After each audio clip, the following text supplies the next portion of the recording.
Estamos de volta com o nosso especial Teresina, Minha Moradia com Amor. E Lívio, eu tenho uma pergunta para te fazer. Faça. Você prefere morar perto ou longe da sua família? Olha só, Lalesca, também vou contar para você aí de casa. Eu moro bem próximo ao meu irmão, à minha mãe e na outra ponta eu moro próximo à minha sogra. Olha só, eu não saberia viver longe da minha família. E a gente da Odia TV vai te contar a história da Amparo e do Sidney, que há 34 anos tem essa experiência. A Amparo e o Sidney são casados há 36 anos. Da união vieram 3 filhos, o Gildney, a Geisa e o Sidney filho. Depois do casamento, moraram em um apartamento alugado no João Emílio Falcão. Mas quando o primogênito completou 9 meses, um convite do pai da Amparo para irem morar em outra casa, na Zona Norte, se tornou a melhor opção. Essa casa foi cedida por o meu sogro, certo? Para a gente vir morar aqui, porque no apartamento era muito complicado, porque ficava muito contramão para ele visitar a gente, então ele cedeu o imóvel para a gente morar. A gente já acostumou, a gente acha muito bom, a gente não se vê não morando aqui, certo? Junto com essas pessoas, porque a gente tem uma harmonia boa. Os primeiros vizinhos do casal foram os irmãos da Amparo, o Raimundo e o Paulo Henrique. Pouco tempo depois, o outro irmão dela, o Osmar, se juntou ao grupo, morando na casa no andar superior ao da Amparo e do Sidney. Ele tinha casado recentemente com a Bernadette, com quem tem um filho, o Rodrigo.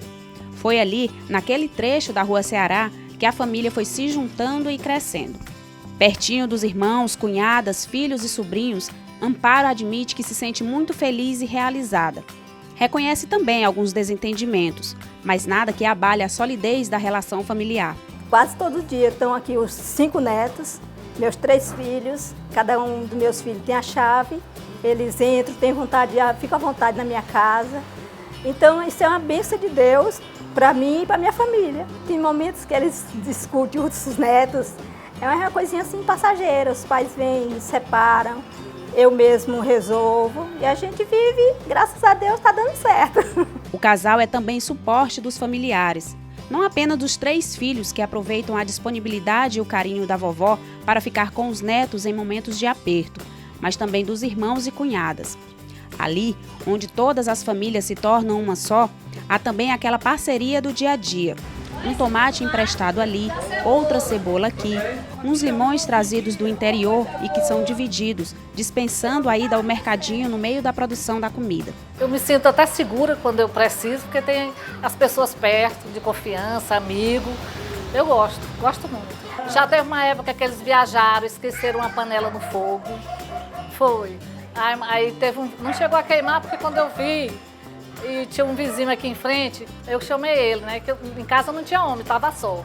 Aí o vizinho veio, nós arrebentamos, pulamos o muro, arrebentamos a porta do quintal e deu tudo bem. E foi ali onde a família foi crescendo aos poucos. Os sobrinhos da Amparo casaram, tiveram seus filhos e também construíram suas casas. O caçula do casal formou sua família ali. Casou e construiu a casa que mora com a esposa e o filho com uma portinha que dá acesso direto à casa dos pais. A gente tem uma coisa muito boa de família, que muitos pais não têm, é que a gente vê os nossos filhos todos os dias, todos os 3, e os netos, praticamente todo dia, porque a Geisa está aqui na clínica, é toda hora entrando e saindo. O Sidney filho mora aqui. O Gildo, ele é tão ligado aqui em casa, que é muito difícil ter um dia para ele não vir aqui. Até quando a gente não está aqui, ele vem às vezes meio-dia, almoça aqui, deita aí sozinho e vai. A filha do casal, a médica veterinária Geisa Negreiros, mora um pouquinho mais distante dali. Mas foi ali, coladinho na casa dos pais, que ela optou para abrir seu estabelecimento comercial, um pet shop. A escolha do ponto, segundo ela, foi estratégica. A gente sente como um apoio, né? Às vezes eu tô ali trabalhando, preciso de alguma coisa, mãinha, tá aqui do lado. Então, assim, é uma facilidade que eu tenho e agradeço todo dia a Deus por estar trabalhando do lado da casa da minha mãe. Então, assim, acho que poucas pessoas têm essa oportunidade, então eu considero uma dádiva mesmo. E eu escolhi porque assim eu posso ver ela todo dia, posso dar um abraço nela todo dia, posso entrar aqui e sentir minha casa ainda aqui todo dia. Às vezes precisa alguma coisa, mãe, fica bem que rapidinho com os meninos, porque eu não tenho quem deixar hoje, então rapidinho ela fica com os meninos, então dá um apoio nesse sentido. Às vezes eu tô lá, preciso de um lanche, tô com fome, eu vou ver bem aqui na casa da mamãe se tem alguma coisa, aí corro aqui de novo. e a gente também se sente acolhida, né? Fortalece esse elo de familiar. Com essa proximidade, já teve quem pensasse que a casa da Amparo e a do irmão Osmar fosse a mesma casa. Seu carteiro já sabe, chega, é só jogar rolo de correspondência. Água, luz, só numa casa. Já sabe que é da família. Acha que é tudo a mesma casa. Eu acho que tudo é a mesma casa. A dona Amparo e o Sidney moram aqui. Um verdadeiro complexo familiar. De filhos, netos, irmãos, sobrinhos, tem de tudo um pouco. A desculpa perfeita para reunir a família no churrasquinho do final de semana.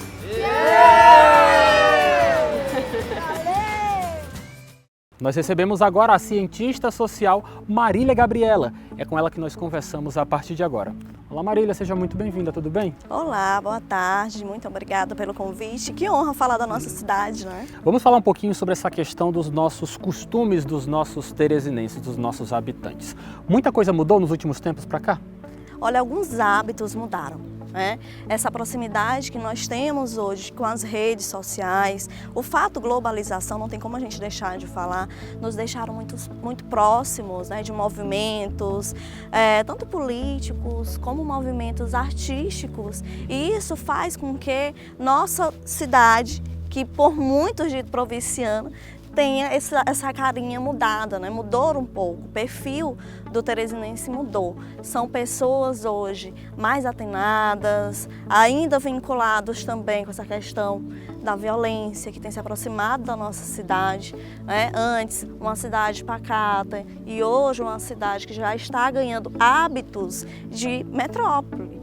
Como a gente estava falando anteriormente, Teresina agora tem uma vida noturna.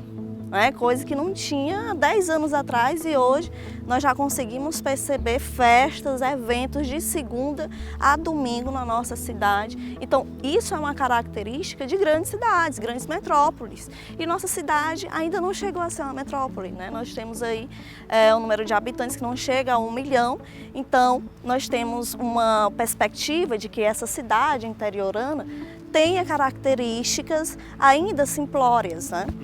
Marília, a gente conversava também um pouco sobre aquela questão de sentar na porta de casa, aquele hábito tipicamente piauiense, tão grande, característico, tão conhecido de nós nordestinos, que vem perdendo um pouco dessa força, mas você me falava que na sua região o pessoal ainda senta muito na porta. É isso? Que bacana, né? É tão bom você sentar na porta, interagir, conversar com os vizinhos, saber um pouco da vida um do outro, isso é importante, não é errado, tá bom? O errado é você, de alguma forma, fazer isso de forma negativa, mas ainda é resistente, né? Em alguns bairros de localização mais simples, isso acontece. Zona Norte, que é a zona que eu moro, isso é muito comum, né? Que é o bairro Puti Velho, as pessoas ficam até 11, meia-noite sentadas na porta, de alguma forma confiantes na segurança, né, da cidade. Nós sabemos que está bem precária, mas elas ainda têm esse hábito. Isso é muito positivo. Infelizmente, em alguns outros bairros, vamos dizer que na maioria dos bairros,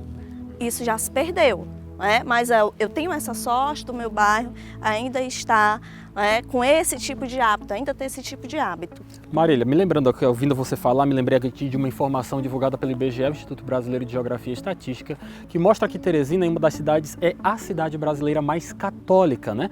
Estamos com aproximadamente 70% da população fiel ao catolicismo, uma das religiões mais tradicionais do mundo. Isso se dá muito à nossa questão da própria característica da nossa população mais tradicionalista? Com certeza. Esse fator religião, ele traz um perfil para o morador, né, para o indivíduo, que o diferencia. Né? A própria questão da doutrina da igreja, em que você precisa ter toda uma disciplina de horários, cumprir com a questão do trabalho, né, de você seguir regras. A igreja, ela tem esse papel, ela ensina o indivíduo a fazer isso. Tá? Então, em Teresina, nós vamos ter, não só por questão da igreja católica, do catolicismo, mas no sentido de outras religiões também que possuem esse mesmo perfil, tá? De você estar disciplinando o seu fiel, no sentido de ele ter um bom comportamento e aquela ideia do testemunho, né? Se você consegue ser disciplinado, você consegue passar isso, ser bem visto e até mesmo conseguir novos fiéis. E em Teresina isso ainda é muito forte e, mais uma vez, é muito positivo. É uma instituição que faz parte dessa regra social, de você conseguir manter uma coesão social, uma harmonia na sociedade, tá bom? Então, a sociologia, né, as ciências sociais, ela vem justamente com esse peso de dizer que instituição como a igreja faz parte da sociedade, faz parte desse ordenamento. Eu vou manter a coesão social, vou manter a paz social, a harmonia social junto com essas instituições. Então, elas acabam por auxiliar o Estado, certo? Então, por mais que eu tenha um Estado disciplinado, um Estado que vem estar investindo em saúde, em segurança, se eu não tenho uma igreja forte naquela localidade, eu vou perder muito. A gente sente isso por meio das pesquisas. Então, quando eu tenho uma população que é religiosa, eu vou ter uma população disciplinada. Nós não estamos falando aqui de alienação, nós estamos falando de uma escolha de vida, em que a pessoa toma a decisão de seguir esse tipo de regra e ela leva isso de fato, né, para o seu dia a dia, para o seu cotidiano, leva para a sua família. Então isso tudo faz parte de um comportamento diferenciado. Não sei se você já viu e aí fazendo suas visitas nas viagens, né? Quando a gente sai de fato do Piauí, eu nem falo de Teresina, mas as pessoas tendem a falar isso, nos dá esse tipo de característica, que somos pessoas calmas, calorosas, amigáveis, receptivas, né? Gostamos de abraçar, ainda olhamos nos olhos, coisa que em alguns lugares isso ainda não acontece mais. Não existe. Me diga uma coisa, olhando agora para a questão do modernismo, da relação do indivíduo com as redes sociais, você acredita que essas nossas características mais acolhedoras, mais próximas, gostando mais desse contato pessoa a pessoa, podem ser afetadas em um futuro não muito distante pelas redes sociais e o distanciamento que a modernização nos causa? Com certeza, a questão da homogeneidade, né? Então o efeito rede social não é causado em um grupo isolado, ele é causado de uma forma bem compensativa, acontece com todos, obviamente depende do seu uso, né? Mas o que a gente está vendo com os teresinenses? Todos estão bem antenados, a maioria da população teresinense está dentro dessa perspectiva, né, que nós conseguimos confirmar que a população está cada vez mais individualista. O que seria isso? Eu penso mais em mim, o que é bom para mim, né? E menos o que é bom para o grupo, para o coletivo. A internet, obviamente que tem os seus pontos positivos, a ideia de aproximar é falar em coletivo, tá? Mas ao mesmo tempo eu posso identificar fatores que levam, né, pelo uso da internet, ao isolamento, as pessoas ficarem mais, justamente, o distanciamento. E o efeito, né, que alguns meios pode provocar, né, alguns instrumentos, aplicativos podem provocar ainda, é bem grave, porque a gente não está falando só de um isolamento simples, nós estamos falando de suicídio, né? Nós vamos ao extremo outra mesmo. gama de problemas sociais que vem junto com esse distanciamento, né? Justamente, uma gama de problemas que acaba por, né, recair também numa população dita simples como a nossa. Ainda é dita como uma população simples. Então a gente pode concluir de uma certa forma aqui, bem simplista, com base no que você está nos falando, de que Teresina, nossa população, pode até ceder aos modernismos, mas vai demorar um pouquinho porque nós gostamos mesmo do calor humano, não é isso? É verdade, o nosso comportamento é diferenciado e é bom a gente guardar isso. É uma característica do teresinense e que acaba por chamar a atenção, é o diferenciado, né? E às vezes as pessoas procuram por pessoas, não só por questões de turismo, de praia, né? Litoral, não temos, infelizmente, mas ela volta porque ela gostou da pessoa, né? Eu estou falando no sentido geral, né? Utilizando esse termo pessoa. Gostou desse calor, né? O calor humano é o diferencial, né? Que coisa boa, Marília. Muito obrigado pela sua participação. Boa tarde para você e volte sempre, tá bom? Obrigada. E nos últimos 30 anos, a população de Teresina vivenciou um processo migratório entre as várias regiões da cidade. Nós vamos entender como isso se deu nesta reportagem. O aumento da população é um processo observado no mundo inteiro, especialmente nos grandes centros. O fenômeno desafia os gestores públicos e a capital do Piauí não fica fora desse contexto. Órgãos oficiais como a Prefeitura e o IBGE fazem levantamentos frequentes. Em 1991, a população de Teresina era de 599 mil pessoas. Até 2001, subiu para 680 mil e hoje são aproximadamente 856 mil habitantes. O crescimento gera demandas, como destaca a secretária de Planejamento. A expansão da cidade de Teresina ela ocorreu de forma muito horizontal. A cidade se espalhou demais e nisso os custos dos serviços urbanos que toda a população paga através de impostos, eles elevaram demais. Então, cada vez que a gente bota um novo loteamento, um novo agrupamento de pessoas, a gente precisa levar o calçamento, as avenidas, as UBS, as creches, enfim, todos os equipamentos públicos e comunitários e os serviços de utilidade pública. Nesse sentido, Teresina se espalhou demais, os custos das cidades estão cada vez maiores para a administração e no novo plano diretor de Teresina, que nós estamos em elaboração, a Prefeitura tem dois pilares, que é conter essa expansão urbana e adensar, ou seja, trazer mais gente para onde já tem infraestrutura instalada, a infraestrutura completa instalada.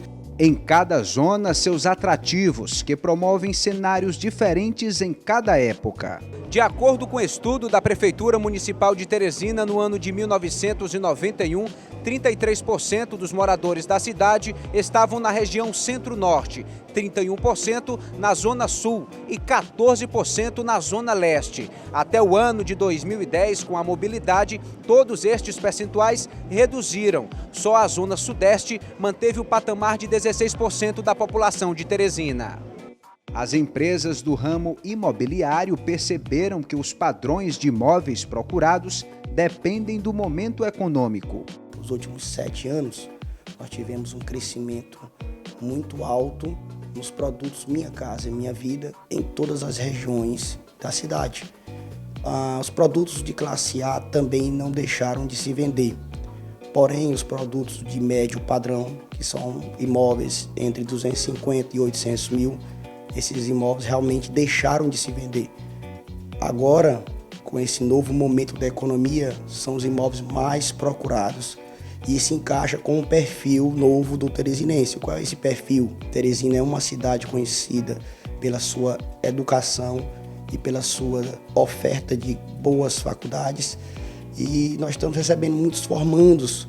Esses formandos estão formando famílias também e estão comprando imóveis entre 250, 350, 400 mil. A melhor opção é a casa condomínio fechado, porque oferece segurança e atende à preferência do teresinense. Com uma área urbana bastante expressiva, Teresina se descentraliza e cresce nos extremos. Há uma migração das pessoas para as margens desse perímetro urbano, até porque agora existe o Rodonel, que está delimitando, e Teresina também ganhou muitas avenidas, trazendo uma mobilidade melhor. Então nós temos hoje um crescimento em todas as zonas da cidade, porém descentralizadas, onde essas zonas acabam recebendo seu próprio ponto comercial, o próprio centro comercial. Se depender do executivo, o centro comercial deve voltar a ser mais residencial. Todo o planejamento está voltado a incentivos, né, na parte de urbanismo, de urbanização e de regras, mas também o poder público está procurando investimentos para melhoria de calçadas, para melhoria das praças, melhoria dos parques que aqui no centro estão e também de descontos. Estamos estudando tudo isso, do IPTU, a questão da outorga onerosa mesmo, que vai ser pode chegar até 0 nesses locais, porque a gente quer incentivar a residência. A gente quer que incentive o uso misto, ou seja, a residência junto com o comércio junto. Então, o centro, ele está inserido, ele é o principal local, porque é o lugar onde tem mais infraestrutura, tem toda a infraestrutura completa que o município precisa e que as pessoas precisam para viver. A nossa cidade está em constante movimento. Você está na O Dia TV, não sai daí. Nós vamos para um breve intervalo e voltamos com muita história para te contar.